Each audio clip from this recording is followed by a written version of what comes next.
Essa semana, a dona Maria me ligou. Você é missionário? Eu estava numa reunião importante, meu chefe falando, o telefone tocou, vou atender, não vou, atendo, não atendo. Falei, Deus mandou para atender. Eu saí, atendi o telefone, nunca faço isso, depois eu retorno. Era a dona Maria. O senhor é missionário, seu Herbert? Sou missionário. O senhor deixou um cartão de oração na minha casa, o senhor está orando por mim? Falei, estou orando por todas as casas aí do seu bairro. Onde que é a sua igreja? O culto é sábado de manhã, eu recebi o livro, eu quero ir na tua igreja sábado de manhã. Onde que é? Como é que eu faço? Falei, nossa, direto na igreja. Minha esposa está lá, na nossa igreja lá, na porta esperando a dona Maria. E falei, leva ela para almoçar lá em casa.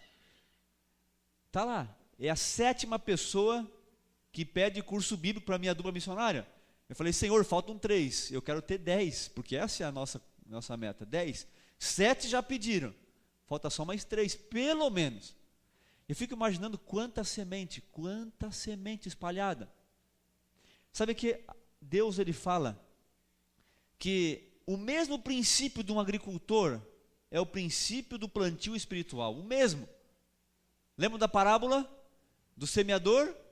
Jogou a semente em vários lugares, vários terrenos. Eu fico imaginando o poder de um feijão brotando. Quem é que faz do feijão brotar? Quem que faz? É Deus.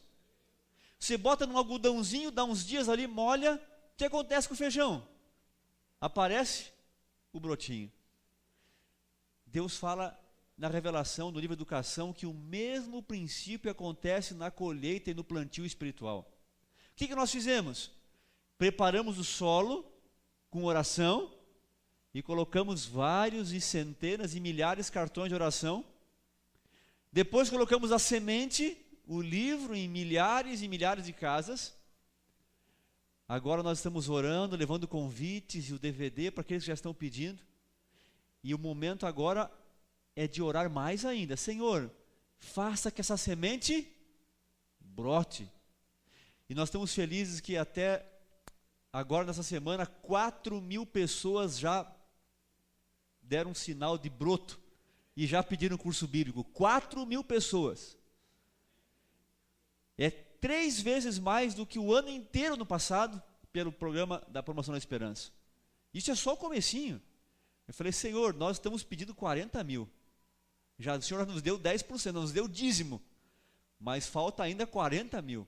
40 não, 36.000. Nós estamos pedindo 40.000 pessoas que brote dos livros nesse ano.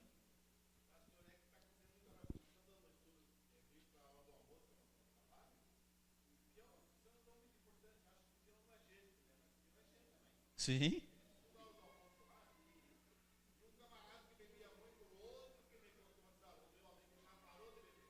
Olha só.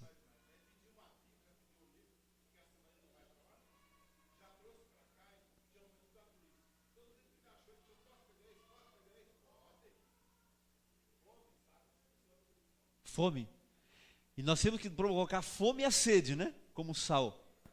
E eu fico percebendo quantas pessoas, cada dia um me liga, cada dia um e-mail, uma carta. Ontem à noite, pastor ligando, olha, eu tenho uma história aqui, o pastor, hoje vão ter 10 batismos lá no começo da Semana Santa. O outro na terça-feira, lá em São José dos Pinhais, abriu uma igreja nova, Lagoinha, 14 pessoas batizadas. Eu falei, Deus tem movimentado. As sementinhas estão brotando, e estas são as 3 ênfases da lição dessa semana. A garantia bíblica de que ele vai voltar. 2.500 versos, ele vai voltar. A felicidade, porque isso está cada dia mais perto, cada dia mais perto. E nós temos que nos envolver ativamente, e eu louvo a Deus porque essa igreja está envolvida ativamente, como nunca na sua história esteve envolvida ativamente. E esta semana vamos ter aí a Semana Santa, vários pequenos grupos aqui, vários pequenos grupos na associação, no Brasil inteiro, e aqui na igreja também, e nós vamos aí estar fortalecendo cada vez mais esta promessa que Deus garantiu para a gente, desde o princípio, que um dia teria o fim. Vejam, E nós já comentamos aqui um pouquinho sobre essa expectativa que a lição nos relembrou, aquilo que no passado alguns sonhavam em compreender. A lição aqui lembrou de Daniel. Veja, Daniel era um fiel homem de Deus. Ele recebeu profecias, escreveu de profecias, mas Daniel, ele não entendia tudo o que estava escrevendo. Você percebe que nós temos um privilégio além do que Daniel tinha? Olha, escreve isso, porque isso vai ser para quando? Para o fim dos tempos. Tem o tempo do fim e o fim dos tempos, são coisas diferentes. O tempo do fim começou em 1798, quando acaba a supremacia papal e Pio VI é preso por o soldado Berthier de Napoleão. Imagine, prender um papa, porque ele tinha ações de império mal sobre pessoas. E quando a gente olha a história do que esses pioneiros e homens e mulheres passaram, os valdenses que eram jogados em cavernas, eram feitos fogueiras na frente e eram colocadas pedras e tapavam para que aquela fumaça matasse asfixiado populações inteiras dentro de cavernas. Essa semana, uma mãe deixou um filho no carro fechado, no sol, e dizem, pelos indícios, que é de propósito, por 4 horas foi dormir, largou uma criança de 1 ano fechado no carro e foi dormir, de propósito. Havia tentado matar 3 vezes aquela criança, e não conseguiu, porque alguém chegava e intercedia. E ela disse porque ia matar a criança. E está lá um caso polêmico, prisão e tudo mais, a televisão publicou isso. Agora imagine, as pessoas eram tão más que colocavam, e alguns já estavam refugiados nas cavernas dos valdenses, e eles colocavam fumaça, fechavam para matar famílias e povos inteiros dentro de cavernas. Esses valdenses, eles abriam a pele e colocavam textos do manuscrito bíblico embaixo da pele, para preservar a Bíblia. Iam para a cidade, pegavam lá e guardavam dentro da pele a Bíblia.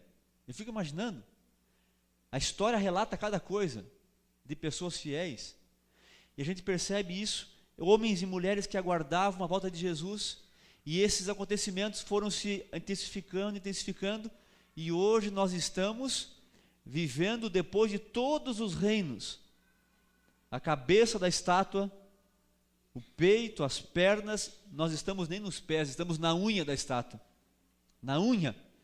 Falta a única profecia bíblica se cumprir, que é a volta de Jesus para destruir esses reinos maus, esses impérios, e então Jesus estabelecer o seu reino eterno nessa terra. E a lição nos trouxe tantas lembranças, e já falamos aqui da nossa grande certeza, e também da pergunta-chave da lição dessa semana também, de que pessoas dizem, nossa, mas, olha, quando vai acontecer isso? Eu lembro que algumas pessoas me falam, pastor, terremoto, sempre teve terremoto, guerras, quando que nunca teve guerra? Problemas morais, isso sempre teve. Essa história que Jesus vai voltar, isso aí é uma história para animar as pessoas, mas isso não é verdade. Sempre teve terremotos, mas para os irmãos terem uma ideia, no passado, vamos pegar, não nosso século, o século anterior, em 100 anos, sabe quantos terremotos a história registrou? 3. No século anterior, 4 terremotos em 100 anos. Em 100 anos, 4. No outro século anterior ainda, 3 de novo. No anterior, 2. Imagine, nos últimos 500 anos, tiveram aí 10, 12 terremotos. Agora, quantos terremotos tiveram só no presente século que você e eu vivemos? Sabe quantos?